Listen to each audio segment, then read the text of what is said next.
All right, peeps, listen up, because today I'm going to be going over how this whole typology thing works, and I'll walk you through the system that I use personally. Now, if you're new, don't worry. We're going to be starting with the basics, and we'll work our way up to the more advanced stuff. And let me just say that what I'm about to tell you, it comes from 7 years of serious hard work, research, introspection, experimentation, and most importantly, throwing out the stuff that doesn't work and focusing on what does.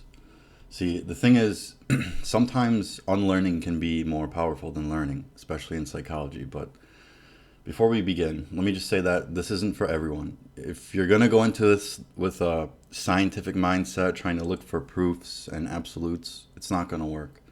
You have to be open minded and accept that there's always exceptions. That's probably the best advice I can give for anyone trying to get into this stuff. And lastly, if you're new, don't take everything that I say as truth. Go and test it for yourself. And if you already know about the functions and the slots and the more advanced theory, then I can only ask that you reserve your judgment for now until the end of the video and until you've tried it yourself. I know there's plenty of other systems out there. I totally respect other people's point of view. Do what works for you. Do what works for you, okay? Please be respectful of what I have to say and understand that this is just my opinion. And I'm sharing what the research that I've done from my personal experience that I've gained over the years. And this is what I use to type people, okay? So I just hope we're cool with that. Let's get started. Okay, guys, like I said, we're going to be starting off with the very basics here. And honestly, even if you know this stuff already, it never hurts to go back to the fundamentals every now and again. Uh, so what you're looking at are the four main Jungian functions that were coined by Carl Jung, okay? Now, if you really want to take this stuff seriously, you absolutely must read the work Psychological Types by C.G. Jung. It is the source, the original source of where it all comes from. And if you're going to avoid it, then you're just fooling yourself. I know that the language there is very dense. It's very verbose. It's not easy to read, but you have to do it if you really want to understand how this all works, okay? There's so many people out there who have these completely foundationless systems that they use, who ask these stupid questions that rely on honest input, like, well, do you like making plans? Yeah. Oh, you're a judger then. What does that mean? Oh, well, you probably like cleaning your room. I mean, if you're gonna be like that, good luck. Good luck. Just do what you want, but you're not gonna be accurate. Okay? It just doesn't work. It does not work. And guys, I'm not trying to go on a rant here or anything, but it honestly feels like the MBTI community has devolved from what it once was. I mean, people used to be generally interested in studying their own minds, and now it's just stereotypes and memes. I mean, this is how I feel, okay? But whatever. So, these four main types, you can think of them as energy. You can think of them as the different ways that the human mind experiences consciousness on a day-to-day basis. However you think of them, you have to be willing to put in the hard work, study, and incorporate them, in your own life with your own meanings, okay? But what you'll notice is that, like, some people will be better at one of these, weaker in other aspects, but a good way to think of these four things is as different sorts of intelligence, and it usually shows in a person. The first one, S, sensation, you can think of it in terms of kinesthetic intelligence. F, feeling, it's more right-brained emotional intelligence. T, thinking, more left-brained logical intelligence. And N, intuition, more conceptual intelligence. And these four modes, these four functions, you need all of them. Everyone uses all of them, but you will use some stronger, then you'll use others, okay? And what you have to know is that they operate on an axis. Thinking and feeling are on the same axis, and they're ways that we judge information, okay? I feel like this about this, I think like this about this. Intuition and sensation are ways we perceive things, okay? So N or intuition will be things that we can perceive conceptually or theoretically, and S will be more tangible, real world, our physical reality. So, how do you know when you're using which function?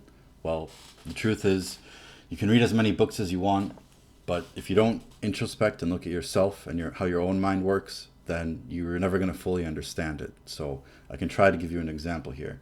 So imagine Bob. Bob's an average guy. Bob's sitting in a room and it's very hot. Bob begins to sweat, and the odor travels from his armpit through his nostrils, and his brain translates this as, smell, through this internal sensation of smell. He feels the sweat on his armpit, okay? Bob is now using sensation.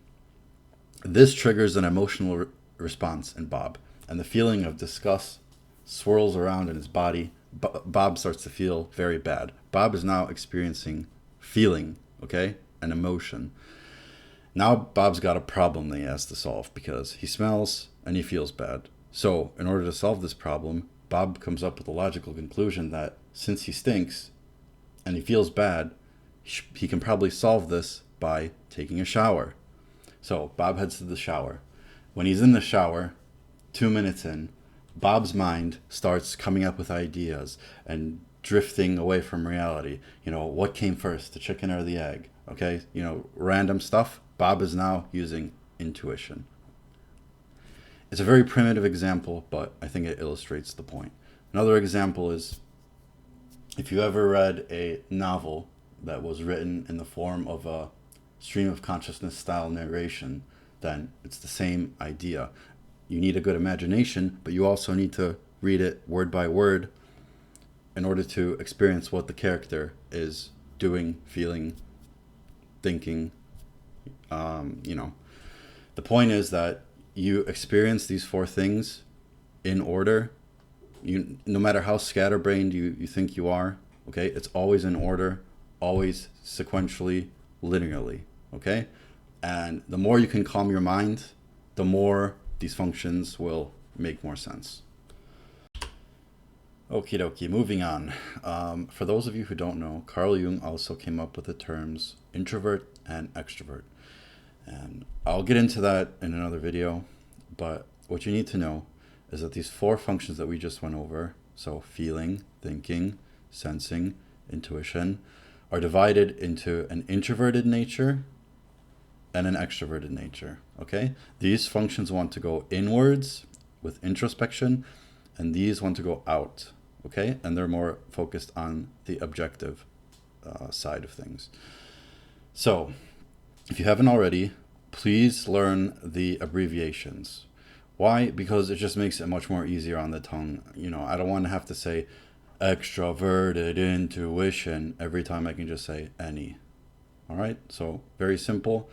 The other thing I wanted to say is that if you've watched my videos, maybe some of you have resonated with a certain function, for example, FI, like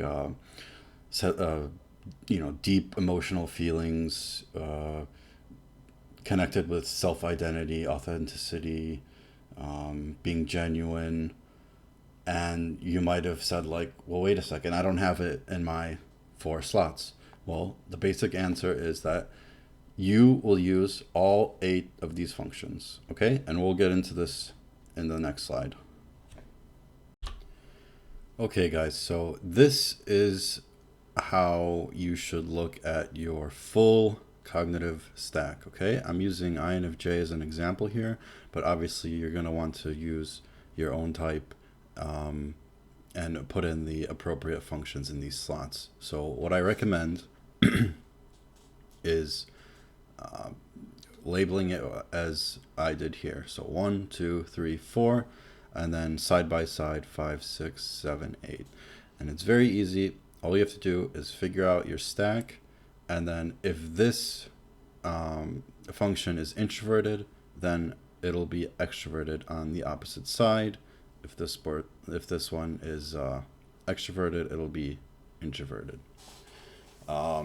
So I'm stuck with the 15-minute upload limit on YouTube because my channel is still new.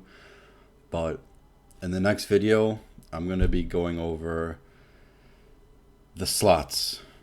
Okay, so what I mean by this is, okay, based on what you have in which slot, the slot itself will influence how the function works inside it. Okay, so it's going to be very very complicated, somewhat controversial, but I'll try to have it up soon.